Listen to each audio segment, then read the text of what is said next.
देखिए आप में सब लोग फ्रांस के बारे में जानते होंगे, जहाँ पर अंदर चोरी हो जाती है और इस चोरी के होने के बाद वहाँ मौजूद किसी को ये नहीं पता चलता कि बैंक के अंदर एक्चुअल में चोरी हो चुकी है। सिक्योरिटी अलार्म नहीं लगाते हैं। तो चलिए इनके वॉल्ट के अंदर वॉल्ट के दरवाजे को लगभग 20 टन का बनाया जाता है और ये 20 टन के दरवाजे को सिर्फ वही खोल सकते थे जो कि एक्चुअल में इस बैंक के मेंबर्स थे। तो काफर का था जो कि एक चुनिंदा चोर था, उसने काफी दिनों से प्लानिंग बना के रखी थी कि वो इस बैंक के अंदर चोरी करेगा। देने के लिए फोटोग्राफर उस बैंक के आसपास सीवर लाइन से बैंक वॉल्ट तक की एक सुरंग खोद देता है, जिसका और वो क्या करता है कि वो अपने बैंक लॉकर में जाता है और गार्ड्स की यही गलतफहमी उन्हें बहुत भारी पड़ जाती है।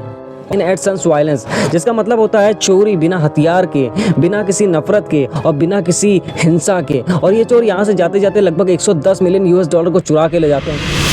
देखिए आपने बहुत सारे डकैती के बारे में सुना होगा, बहुत सारे चोरों के बारे में सुना होगा और बहुत सारी लूटमारों के बारे में सुना होगा, लेकिन आज की इस वीडियो में लोग ऐसे चोरों की बात करने वाले हैं जो ऐसी तकनीकी से चोरी करते हैं जिसे देखकर आप भी हैरान हो जाएंगे। और ये कोई छोटा मोटा अमाउंट नहीं चुराते, बल्कि इतना अमाउंट चुराते हैं कि आप खड़े खड़े किसी को खरीद सकते हो, मतलब इतना बड़ा अमाउंट चुराते हैं। तो चलिए आज की इस वीडियो में जानते हैं कि ये चोर किस तरीके से चोरी करते हैं और ये कितना बड़ा अमाउंट चोरी करके ले जाते हैं।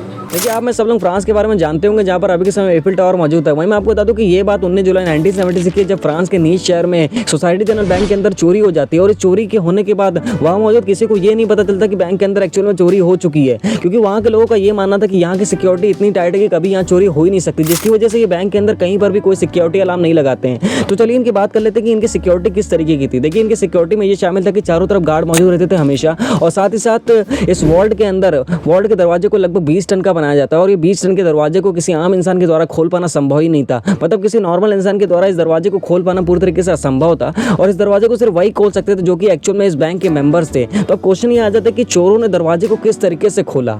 देखिए इस चोरी में सबसे बड़ा हाथ एक फोटोग्राफर का था जो कि एक चुनिंदा चोर था। इसने काफी दिनों से प्लानिंग बना के रखी थी कि वो इस बैंक के अंदर चोरी करेगा, तो इसीलिए इसने अपना एक अकाउंट इस बैंक के अंदर खुलवा के रखा, जिसकी वजह से आसानी से बैंक के अंदर आ सकता था और जा सकता था। और इसी का फायदा उठाकर इसने बैंक वॉल्ट के हर हिस्से की बड़ी बारीकी से तस्वीर खींच ली और इसने मनी इस वेब सीरीज की तरह बैंक वॉल्ट के अंदर सुरंग बनाने की प्लानिंग करी ताकि ये अंडरग्राउंड तरीके से बैंक के वॉल्ट के अंदर एंट्री कर सके।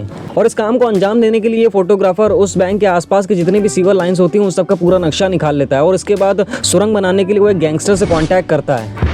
फिर वो अपने दोस्तों के साथ मिलकर सीवर लाइन से बैंक वॉल्ट तक की एक सुरंग खोद देता है, जिसका मुंह जाकर सीवर लाइन में खुलता है। प्लान बन चुका था, बस आजमाना बाकी था। देखिए सुरंग बन चुकी थी, इसके बावजूद फोटोग्राफर को अभी भी एक डाउट था। वो सोच रहा था यहाँ पर जो भी सिक्योरिटी अलार्म के पीछे बताया जा रहा है उसमें कितनी रियलिटी कितनी ई रियलिटी उसको मेजर करना जरूरी है। इसके लिए वो फिर से एक और प्लान बनाता है और वो क्या करता है कि वो अपने बैंक लॉकर में जाता है और वहाँ पर अपनी एक घड़ी रख देता है और साथ ही साथ एक अलार्म भी रख देता है जो कि रात में बजता है। और जब ये रात में अलार्म बजता है तो बाहर बैठे गार्ड्स को ये लगता है कि यहाँ पर सिक्योरिटी वैसे भी टाइट है, यहाँ पर कभी चोरी नहीं हो सकती, और गार्ड्स की यही गलतफहमी उन्हें बहुत भारी पड़ जाती है।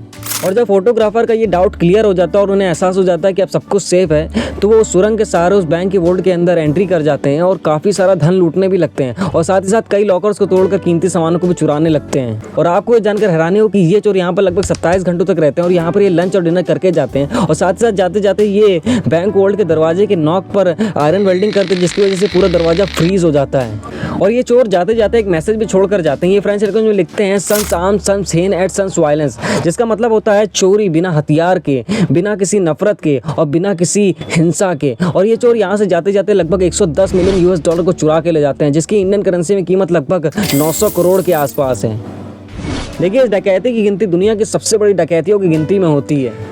देखिए इतनी बड़ी डकैती होने के बावजूद बैंक में मौजूद किसी को एहसास नहीं था कि उसके बैंक से लगभग 900 करोड़ रुपए की चोरी हो चुकी। पता तब चलता है जब रोज की तरह एक वर्कर सुबह सुबह उस बैंक वॉल्ट के दरवाजे को अनलॉक करने की कोशिश करता है, लेकिन काफ़ी कोशिश करने के बावजूद भी वो बैंक वॉल्ट का दरवाजा अनलॉक नहीं होता है और उसी की वजह से सैकड़ों की भीड़ पीछे जमा हो जाती है। इसके बाद उस बैंक वॉल्ट के दरवाजे को बनाने वाली कंपनी के एक्सपर्ट्स को बुलाया जाता है और एक्सपर्ट्स के बुलाए जाने पर एक्सपर्ट भी उस दरवाजे को नहीं खोल पाते हैं और फिर वो एक्सपर्ट काफ़ी हाई ड्रिलिंग मशीन लेके आते हैं, जिसकी मदद से वो उस बैंक वॉल्ट के दरवाजे के अंदर छेद करते हैं और छेद से झांकने में उन्हें क्या दिखता है कि काफ़ी लॉकर्स खुले हुए और उनके अंदर से पैसे भी गैप हैं। और साथ ही साथ वो देखते हैं कि उस बैंक वॉल्ट के दरवाजे के नॉक पर किसी ने आयरन वेल्डिंग कर दी, जिसकी वजह से पूरा दरवाजा फ्रीज हो गया, जिस वजह से वो दरवाजा खुल नहीं रहा था। इतना सब देखने के बाद एक्सपर्ट को ये तो पता चल गया कि बैंक में चोरी हुई है, लेकिन वो इस कंफ्यूजन में डूबा हुआ था कि चोर घुसे तो घुसे अंदर कैसे और घुसे तो बाहर निकले कैसे। बैंक मैनेजर के अनुसार उस दिन उन चोरों ने लगभग 900 करोड़ रुपए की डकैती करी।